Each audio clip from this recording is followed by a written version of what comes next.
ನಮಸ್ಕಾರ ವೀಕ್ಷಕರೇ, ಘಮಘಮಿಸುವಂತಹ ಸಾಂಬಾರ್ ಪೌಡರನ್ನು ಸರಿಯಾದ ಅಳತೆಯಲ್ಲಿ ಯಾವ ಥರ ತಯಾರು ಮಾಡ್ಕೊಳ್ಳೋದು ಅಂತ ನಾವು ಈ ವಿಡಿಯೋದಲ್ಲಿ ನೋಡೋಣ.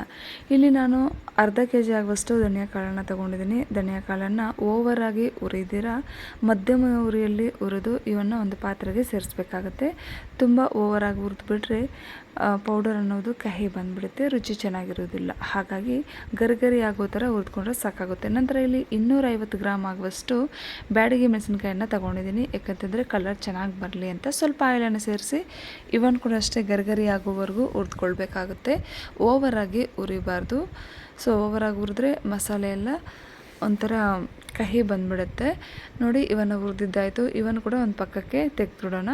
ನಂತರ ಒಂದು ಹಿಡಿ, ನಮ್ಮ ಕೈಯಲ್ಲಿ ಎಷ್ಟು ಹಿಡಿಸುತ್ತೋ ಒಂದು ಹಿಡಿ ಆಗುವಷ್ಟು ಗುಂಟೂರು ಮೆಣಸಿನ್ಕಾಯಿ, ಖಾರಕ್ಕೆ ಅನುಗುಣವಾಗಿ ಗುಂಟೂರು ಮೆಣಸಿನ್ಕಾಯನ್ನು ಸೇರಿಸ್ಬೋದು. ಸೊ ಅವನ್ನು ಕೂಡ ಅಷ್ಟೇ ಸ್ವಲ್ಪ ಆಯಿಲನ್ನು ಸೇರಿಸಿ ಚೆನ್ನಾಗಿ ಹುರಿದು ಇವನ್ನು ಕೂಡ ಈ ಮೆಣಸಿನ್ಕಾಯಿ ಜೊತೆನೇ ಸೇರಿಸ್ಬಿಡೋಣ. ಉಳಿದಂತಹ ಮಸಾಲೆ ಸಾಮಗ್ರಿಗಳನ್ನು ಅಳತೆ ಮಾಡಿಕೊಳ್ಳಲು ಒಂದು ಮೆಜರ್ಮೆಂಟ್ ಕಪ್ ತಗೊಂಡು ಆ ಕಪ್ನಲ್ಲಿ 3/4 ಕಪ್ ಆಗುವಷ್ಟು ಕಡಲೆಬೇಳೆಯನ್ನು ಸೇರಿಸಿ ಮಧ್ಯಮ ಉರಿಯಲ್ಲಿ ಇವನ್ನು ಚೆನ್ನಾಗಿ ಹುರಿದುಕೊಳ್ಬೇಕಾಗುತ್ತೆ. ಸೊ ಮೊದಲೇ ಹೇಳಿದ ಹಾಗೆ ಓವರಾಗಿ ಹುರಿಬಾರ್ದು.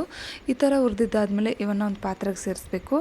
ಅದೇ ಕಪ್ನಲ್ಲಿ 3/4 ಕಪ್ ಆಗುವಷ್ಟು ಉದ್ದಿನಬೇಳೆಯನ್ನು ಕೂಡ ಸೇರಿಸ್ಬೇಕಾಗುತ್ತೆ. ಉದ್ದಿನಬೇಳೆ ಕೆಲವರು ಕಡಿಮೆ ಹಾಕ್ಕೊತಾರೆ, ಬಟ್ ಜಾಸ್ತಿ ಹಾಕ್ಕೊಂಡ್ರೆ ಚೆನ್ನಾಗೇ ಇರುತ್ತೆ ಮಸಾಲೆ ಪೌಡರ್ ಅನ್ನೋದು. ಮತ್ತು 1/4 ಕಪ್ಗಿಂತ ಕಡಿಮೆ ಮೆಂತ್ಯ ಕಾಳನ್ನು ತಗೋಬೇಕಾಗತ್ತೆ. ಸೊ ಜಾಸ್ತಿ ತಗೊಂಡ್ರೆ ಕಹಿ ಆಗಿಬಿಡುತ್ತೆ.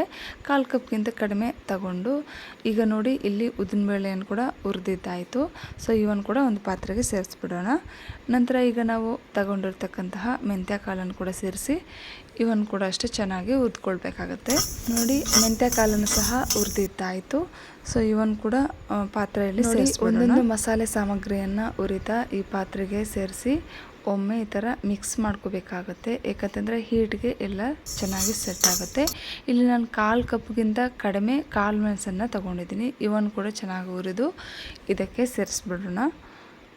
ನಂತರ 1 ಕಪ್ ಫುಲ್, ನಾವು ಮೆಜರ್ಮೆಂಟ್ ಕಪ್ ತೊಗೊಂಡಿದ್ದೀವಲ್ಲ, ಫುಲ್ 1 ಕಪ್ ಆಗುವಷ್ಟು ಜೀರಿಗೆಯನ್ನು ಸಹ ಹುರಿದು ಇದೇ ಪಾತ್ರೆಗೆ ಸೇರಿಸಿ ಒಮ್ಮೆ ಮಿಕ್ಸ್ ಮಾಡಿಕೊಂಡು ನಂತರ 2 ಇಂಚ್ ಆಗುವಷ್ಟು ದಾಲ್ಚಿನ್ನಿ ಚಕ್ಕೆ, ಅರ್ಧ ಜಾಕಾಯಿ, ಸೊ ಅವನ್ನು ಕೂಡ ಲೈಟಾಗಿ ಬಿಸಿ ಮಾಡಿ ಇದರಲ್ಲೇ ಹಾಕಿಬಿಡೋಣ. ಹಾಗೆ 2 ಅರಸಿನ ಕೊಂಬನ್ನು ಸಹ ಸೇರಿಸ್ಬಿಡೋಣ. 1 ಟೇಬಲ್ ಸ್ಪೂನ್ ಆಗುವಷ್ಟು ಗಸಗಸೆಯನ್ನು ಸೇರಿಸಿ ಇವನ್ನು ಕೂಡ ಚೆನ್ನಾಗಿ ಹುರಿದು ಇದರಲ್ಲೇ ಸೇರಿಸ್ಬಿಡೋಣ. ನೋಡಿ, ಎಲ್ಲ ಮಸಾಲೆ ಸಾಮಗ್ರಿಗಳನ್ನು ಹುರಿದಿದ್ದಾದಮೇಲೆ ಫೈನಲ್ ಆಗಿ 1 ಟೀ ಸ್ಪೂನ್ ಆಗುವಷ್ಟು ಹಿಂಗನ್ನು ಸೇರಿಸ್ಬೇಕಾಗುತ್ತೆ. ಈ ಬಿಸಿ ಇರುವಾಗಲೇ ಹಿಂಗನ್ನು ಸೇರಿಸಿ ಒಮ್ಮೆ ಚೆನ್ನಾಗಿ ಮಿಕ್ಸ್ ಮಾಡ್ಕೋಬೇಕು. ನೋಡಿ, ಎಲ್ಲ ಮಸಾಲೆ ಸಾಮಗ್ರಿಗಳನ್ನು ಹುರಿದಿದ್ದಾಯಿತು. ಇವನ್ನು ನಾನು ಈಗ ಬಿಸಿಲಿಗೆ ಇಟ್ಟಿದ್ದೀನಿ. ಕರಿಬೇವಿನ ಸೊಪ್ಪನ್ನು ಬಿಸಿಲಲ್ಲಿ ಒಣಗಿಸಾದರೂ ಹಾಕ್ಬೋದು, ಇಲ್ಲ ಅಂತಂದರೆ ಬಾಣಲೆ ಹೀಟ್ ಇರುತ್ತಲ್ಲ, ಸೊ ಅದರಲ್ಲಿ ಬೇಕಾದರೂ ಹಾಕಿಬಿಟ್ಟು ನಾವು ಬಿಸಿ ಮಾಡಿಕೊಂಡು ಹಾಕ್ಬೋದು. ಆಯಿಲ್ ಏನು ಹಾಕುವಷ್ಟಿಲ್ಲ. ನೋಡಿ, ಈ ಥರ ಪುಡಿ ಆಗಬೇಕು. ಅಲ್ಲಿವರೆಗೂ ನಾವು ಇದನ್ನು ಮಿಕ್ಸ್ ಮಾಡ್ತಾ ಬಿಸಿ ಮಾಡ್ಕೋಬೇಕಾಗತ್ತೆ.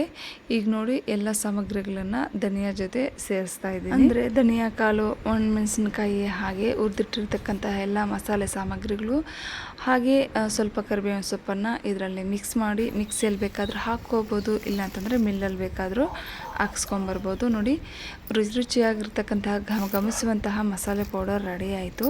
ಸೊ ಸಾಂಬಾರಿಗೆ 1 ಸ್ಪೂನ್ ಹಾಕಿದ್ರೆ ರುಚಿ ತುಂಬಾ ಚೆನ್ನಾಗಿರುತ್ತೆ. ಮನೆಯಲ್ಲಿ ಈಸಿಯಾಗಿ ತಯಾರಿ ಮಾಡ್ಕೋಬೋದು.